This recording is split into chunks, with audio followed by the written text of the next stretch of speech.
Sumainyo ang Panginoon. At sumaiyo rin. Ang mabuting balita ng Panginoon ayon kay San Juan. Papuri sa iyo, Panginoon. Noong panahong iyon, sinabi ni Jesus sa kanyang mga alagad, "Marami pa akong sasabihin sa inyo, ngunit hindi pa ninyo kayang unawain ngayon. Pagdating ng Espiritu ng katotohanan, tutulungan niya kayo upang maunawaan ninyo ang buong katotohanan. Sapagkat magsasalita siya, hindi sa ganang kanyang sarili. Sasabihin niya sa inyo ang kanyang narinig at ipapahayag ang mga bagay na darating. Pararangalan niya ako sapagkat sa akin magmumula ang ipahayag niya sa inyo. Ang lahat ng sa Ama ay akin.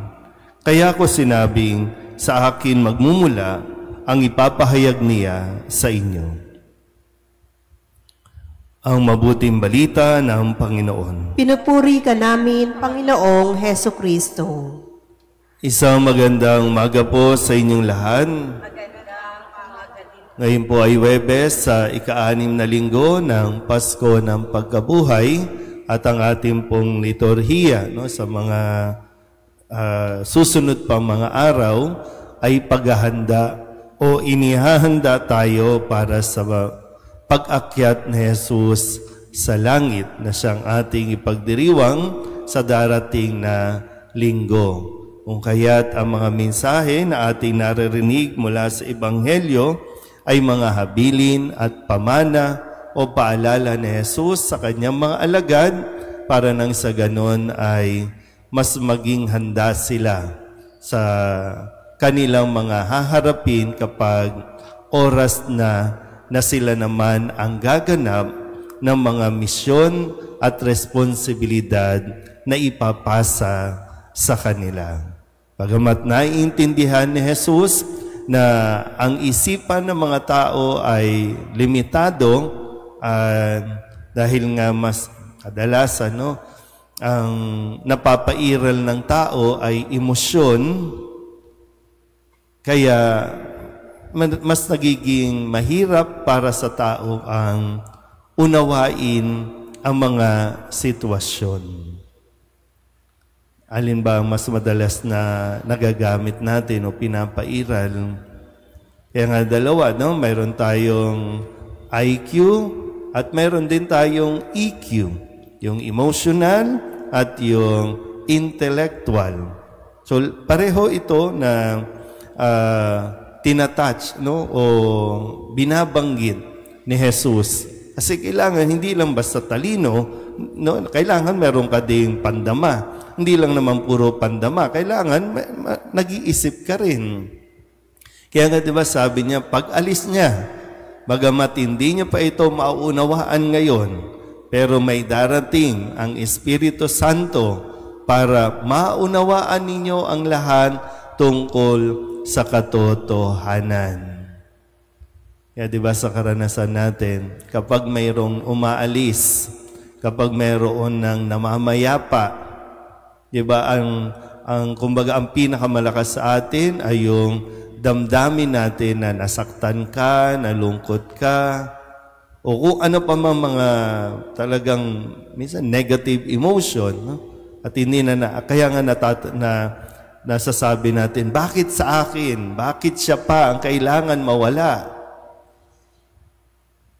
Kaya ito ang magiging role ng Espiritu Santo na pag-alis ni Kristo siyang darating para tayo gabayan. Napakaraming bagay sa buhay natin, sa panahon natin ngayon ang hindi natin lubusang naunawaan at yung mga tao talagang siguro isa sa mga biyaya talaga na dapat nating hilingin ay yung pagkaunawa. Diba, isa yan sa mga biyaya ng Espiritu Santo, yung understanding, yung pagkaunawa. Sabihin nyo nga po, pagkaunawa. Kailangan talaga natin ito. Nung kakagabi, nanonood po ako ng mga documentary, no, yung mga sitwasyon, no, ng ating mga kababayan. Sabi ko, ano ba nangyayari? No? Mayroong mga lugar tayo, mga tao din naman, kapwa Pilipino, iba nasa bundok, walang maayos na daanan, walang eskwelahan, mga teachers, talagang ilang ilog ang tatawirin, marating lang yung eskwelahan doon sa kabundukan, maturuan lang yung mga bata. Sabi ko, pero mo, nag-i-exist pa, kahit na modernong panahon na mayat maya nagpapalit tayo ng mga gadget, pero mayroon pa rin mga lugar na talagang buwis buhay, makapag-aral lang. Tapos, pag nandito tayo, ang pinag-aawayan, confidential fund. Di ba, no? Kasi pag ganito, ang mamamayani sa atin, galit tayo, no, sa mga magnanakaw. Galit tayo sa mga korap. Yan yung nararamdaman natin, di ba? Pero kailangan natin humingi ng tulong sa Diyos para nang sa ganun, maunawaan din natin talaga yung sitwasyon.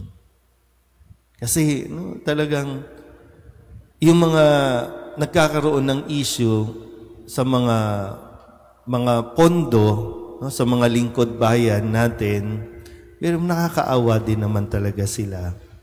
Kahit na bilyon na yung pera nila, nakakaawa sila. Kung naaawa tayo dun sa mga walang-wala, di ba? No, yung sa mga walang-wala, pero mas nakakaawa yung mga taong sobra-sobra na, pero ang tingin sa sarili, walang-wala pa rin.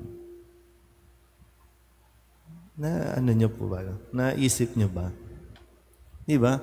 Kaya hindi sila matapos-tapos sa mga pagkuha.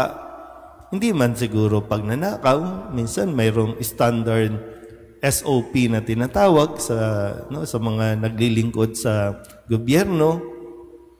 Pero hindi talaga hindi nila makita ang kanilang sarili na sapat na o higit pa sa sapat ang meron sila. Samantalang meron tayong mga kababayan na talagang buwis buhay, walang madaanan, kailangan tumawid ng ilog na buwis buhay. Kailangan yung mga teacher, maglalakad ka mula sa kapatagan, ilang bundok ang tatawirin. Pero, di ba, meron silang sense of fulfillment na nararamdaman. Pero ngayon, sa atin, nasaan tayo sa ganitong sitwasyon? Na kailangan mo kasi pagtutuunan, hindi lang basta dadamahin mo yung hirap mo, kasi puro hirap yung nakikita natin eh. Kailangan mong makita pareho. Gamitin ang pandama, gamitin ang pangunawa para makita natin kung ano ang misyon na ibinibigay naman sa atin ng Diyos. Yan ang isang biyaya na dapat magkaroon tayo sa mundong ito. Amen?